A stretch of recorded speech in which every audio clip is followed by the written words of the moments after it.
മലയാള cinema മേഖലയിലെ സ്ത്രീകൾക്കെതിരായ ചൂഷണം അന്വേഷിക്കാൻ രൂപീകരിച്ച പ്രത്യേക സംഘത്തിന്റെ യോഗം നാളെ നടക്കും. ക്രൈംബ്രാഞ്ച് ആസ്ഥാനത്താകും യോഗം നടക്കുക. Crime branch ADGP H. വെങ്കടേഷാണ് അന്വേഷണത്തിന് മേൽനോട്ടം വഹിക്കുന്നത്. നിലവിൽ ചൂഷണങ്ങൾക്കെതിരെ പരസ്യ പ്രതികരണം നടത്തിയ സ്ത്രീകളുടെ മൊഴിയാകും ആദ്യം രേഖപ്പെടുത്തുക. കാണാം ഷീജ തയ്യാറാക്കിയ സമഗ്ര വിവരങ്ങൾ. ജസ്റ്റിസ് ഹേമ കമ്മിറ്റി റിപ്പോർട്ട് പുറത്തു വന്നതിന് പിന്നാലെ സിനിമാ മേഖലയിലെ തങ്ങൾക്ക് നേരിടേണ്ടി വന്ന ദുരനുഭവം സംബന്ധിച്ച് നിരവധി നടിമാരാണ് പൊതുസമൂഹത്തിന് മുന്നിലെത്തി കാര്യങ്ങൾ വെളിപ്പെടുത്താൻ തയ്യാറായത്. അതിൻ്റെയൊക്കെ പശ്ചാത്തലത്തിൽ കൂടിയാണ് സർക്കാർ ഒരു പ്രത്യേക അന്വേഷണ സംഘത്തെ കൂടി രൂപീകരിച്ചിട്ടുണ്ടായിരുന്നത്. ഏതായാലും പ്രത്യേക അന്വേഷണ സംഘം അതിൻ്റെ അന്വേഷണം ആരംഭിച്ചു കഴിഞ്ഞിരിക്കുകയാണ് എന്നുള്ളതാണ് ഈ ഒരു ഘട്ടത്തിൽ കൂട്ടിച്ചേർക്കുവാനുള്ളത്. ഏതായാലും ഇതിൻ്റെ പുതിയ അതായത് പ്രത്യേക അന്വേഷണ സംഘത്തിന്റെ ആദ്യ യോഗം നാളെ ചേരും എന്നിരിക്കെ നിലവിൽ നടപടികളിലേക്ക് ഇതിനകം തന്നെ അന്വേഷണ സംഘം കടന്നു കഴിഞ്ഞിട്ടുണ്ട്. ഇതിൽ പ്രധാനമായും പരിശോധിക്കുന്നത് ഈ പുറത്തു വന്ന വെളിപ്പെടുത്തലുകൾ, അതായത് സമൂഹ മാധ്യമങ്ങൾ വഴി വെളിപ്പെടുത്തൽ നടത്തിയവരുണ്ട്, ദൃശ്യമാധ്യമങ്ങൾക്ക് മുന്നിൽ വെളിപ്പെടുത്തലുകൾ നടത്തിയതുണ്ട്. അത്തരത്തിലുള്ള എല്ലാ പരാതികളും കൃത്യമായ രീതിയിൽ പരിശോധിക്കും. അത് പ്രത്യേക അന്വേഷണ സംഘം അവരെ ബന്ധപ്പെടുന്നതായിരിക്കും. ആ പരാതികളിൽ ഉറച്ചു നിൽക്കുകയാണെങ്കിൽ കേസെടുക്കുക എന്നുള്ളൊരു തീരുമാനമാണ് നിലവിൽ നൽകിയിട്ടുള്ള നിർദ്ദേശം എന്ന് പറയുന്നത്.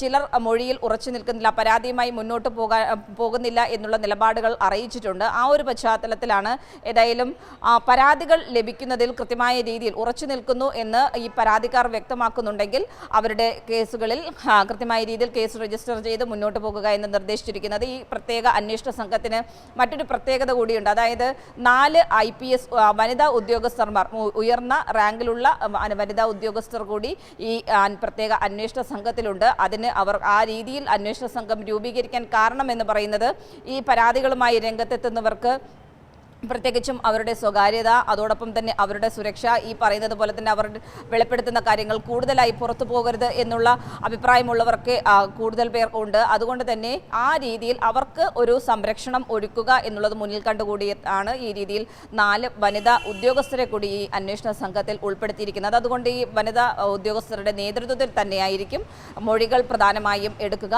അതോടൊപ്പം തന്നെ ഒരു ജില്ലയിൽ നിന്നുള്ളതല്ല പരാതി എന്നുള്ളത് കൊണ്ട് തന്നെ സംസ്ഥാന വ്യാപകമായി ഓരോ ജില്ലകൾ കേന്ദ്രീകരിച്ചുകൊണ്ട് ഏതൊക്കെ ജില്ലയിൽ കേന്ദ്രീകരിച്ച് പ്രവർത്തിക്കണം എന്നതടക്കമുള്ള കാര്യങ്ങൾ ഈ യോഗത്തിലായിരിക്കും തീരുമാനമാകുക. ഏതായാലും സിനിമാ മേഖലയിൽ സ്ത്രീകൾ ഉയർത്തുന്ന പ്രശ്നങ്ങൾ, അതായത് സ്ത്രീകൾ ഉയർത്തുന്ന പരാതികൾ, അതിൽ കൃത്യമായ രീതിയിൽ ഇടപെടൽ ഉണ്ടാകണം എന്നുള്ളത് മുന്നിൽ കണ്ടുകൊണ്ട് തന്നെയാണ് ഈ ഒരു പ്രത്യേക അന്വേഷണ സംഘത്തെ രൂപീകരിച്ചിരിക്കുന്നത്. ആ രീതിയിലാണ് അന്വേഷണ സംഘത്തിന് മുഖ്യമന്ത്രി തന്നെ നേരിട്ട് നിർദ്ദേശം നൽകിയിരിക്കുന്നതും. അതുകൊണ്ട് വരുന്ന പരാതികളിൽ കൃത്യമായിട്ടുള്ള നടപടി ഉറപ്പാക്കുന്നു.